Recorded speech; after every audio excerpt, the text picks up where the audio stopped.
What's up, guys? Hope you're having a good day. Today, I'm going to do a little bit of a breakdown of the trade I took that made me $206 trading NASDAQ futures.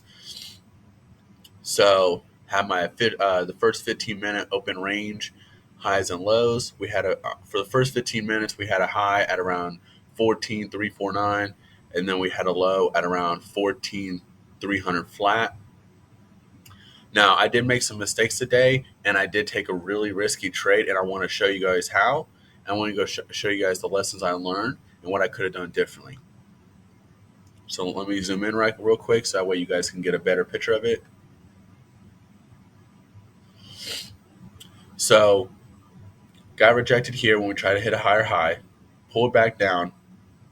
Once we broke below the the moving average, sorry, and then our support, I waited for a retest.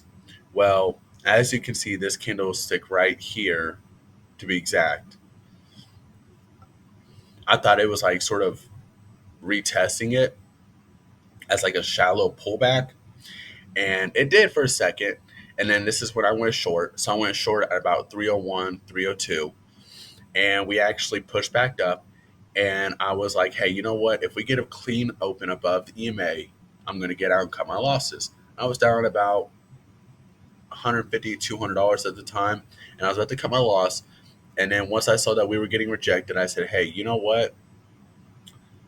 I'm gonna add on another position. And I've talked about this before. About 3 weeks ago, I took a really bad red day. I lost $1,000, and it was because one, I overtraded. Two, I didn't have a good plan, entry and exit level. And three, I didn't wait for confirmation. And on top of that, I also over leveraged. I traded with too many contracts. But I knew I once I saw that it was getting clearly rejected at the EMA, I waited for an open below the EMA to add on another position going short, which brought my average price to around at where the moving average was. And as you can see, we broke below the moving average, broke right below, hit that same support at 290. And then once we started to form this support right here, that's when I got out. I made 206 on the dot. And as you can see, the market was extremely choppy for about the first hour. For about the first hour that the market was open, until we did have a nice little pullback right here. But yeah, today was just really a little stressful. At one point, I was down a few hundred, and me adding on that extra position, I don't know.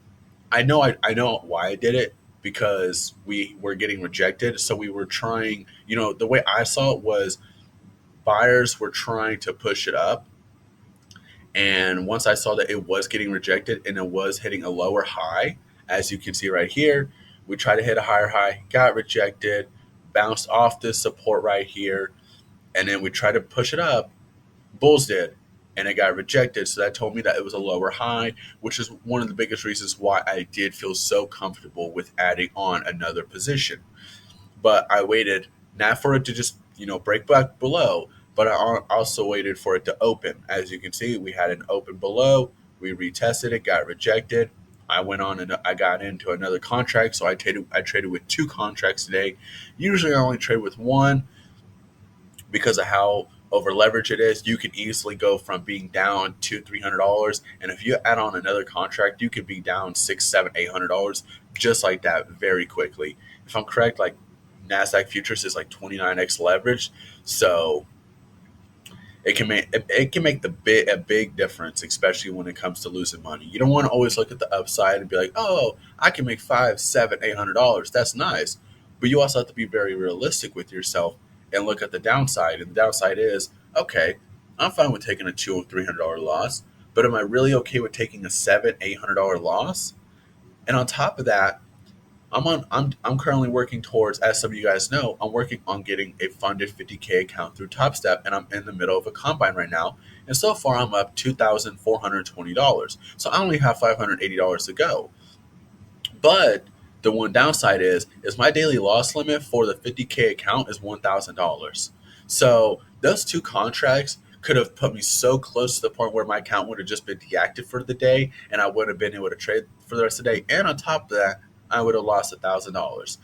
So I deserved, a little bit of a slap upside the head. I was really My risk management was shit. On top of that, I really wasn't, you know, I could have waited, but at the end of the day, I would have only probably made $80 to $100 at most.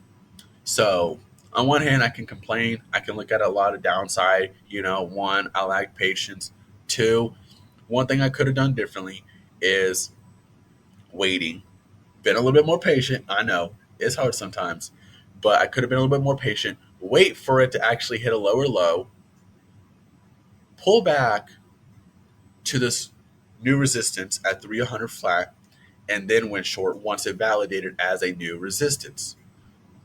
But as you can tell, not even it was a minute later. We broke below. A minute later, we retested it. I went short. So I lack patience right there. So that's one thing I'm always trying to work with. I have noticed that the more patient I am, the more pickier I am about the trades I take, and the more and selective I am. And on top of that, I do tend to be a lot more profitable when I am patient. I do wait for that shallow pullback to validate it as a support or resistance, whether if I'm going long or short. And those things can mean a big difference between making some green or losing some green. But I just wanted to show you guys this trade I took. It was really risky. I'm not really patting myself on the back. I was really stressed out at that point because I was like, this could have been a really bad day for me. And thankfully it wasn't. But And another thing too is one thing I did see during the pre-market, well, about 4 minutes before the market opened, was we did have that support at 300 right here, and then as you can see, we bounced off of it right here, and we got rejected right here, and right here. So yeah, that's another thing I could have done differently too, is seeing that we bounced off this area of support twice, once and twice right here, and this was before 9:45 where I drew my lines. And then that's what I should have really waited for it to hit lower lows, lower high, lower lows, lower highs. Wait for that shallow pullback to the resistance, validate it, then went short. Now, I know we're not perfect. We're all human. We all make mistakes. We all like patience, but sometimes patience can mean the difference between you making a lot of money or losing a lot of money and blowing your fucking account. And I don't know about you guys, but I ain't trying to blow my account. I'm trying to make some green. But yeah, another thing too I want to talk about is the reality of waiting for a shallow pullback. Sometimes that shallow pullback, like I said, I think it was like 2 or 3 days ago, I had a perfect entrance, had a beautiful shallow pullback, tested it as a new resistance, validated it. I went short, made like two something. It was perfect. It was a perfect trade, great execution, great patience. But I want to be honest with you guys and realistic with you. That shallow pullback doesn't always happen 2, 3, 4, 5 minutes later. Sometimes that shallow pullback doesn't happen for an hour or 30 minutes. So that's where your patience really has to be on point. Because, last thing we're trying to do is get caught in a fake out breakout. And as you can see right here, this was one fake out breakout, two fake out breakouts, three fake out breakouts, and even a fourth one right here. But and the only reason why I don't consider this a fake out breakout is because it did hit lower lows. It did hit new lows at 272. So direction was pretty clear at this point right here, especially when it broke below the EMA. And as you guys know, I don't like to wait for one thing, whether if it's a break above or below the EMA. I like to wait for multiple steps of confirmation. Break above the EMA, break above, the resistance.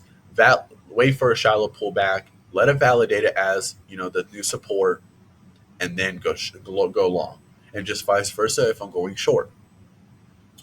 But yeah, guys, patience is one thing I could have done differently. Been a little bit more patiently. One thing I am finding that is a problem for me with this strategy is that I almost feel like a horse, like right out the gate. I really want to trade so badly because all I'm thinking about is making money. And I made that trade probably 3 minutes after 9:45. So that goes to show you that I really was like really eager to get into the market.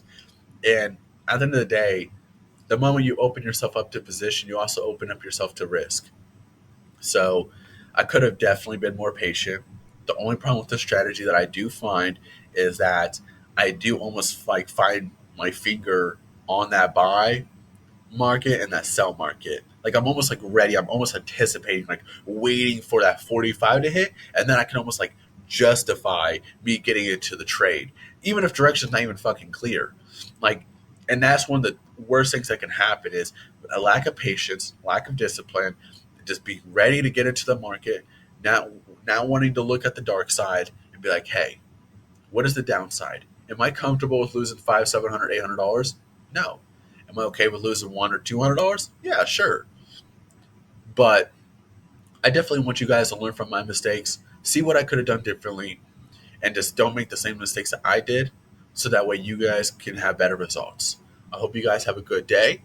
Like and subscribe if you enjoyed this video. Comment below if you got any recommendations of videos you would like me to make, whether if it's about Top Steps Combine, the market, etc. Hope you guys have a good day. I'll see you guys when the market opens on Monday.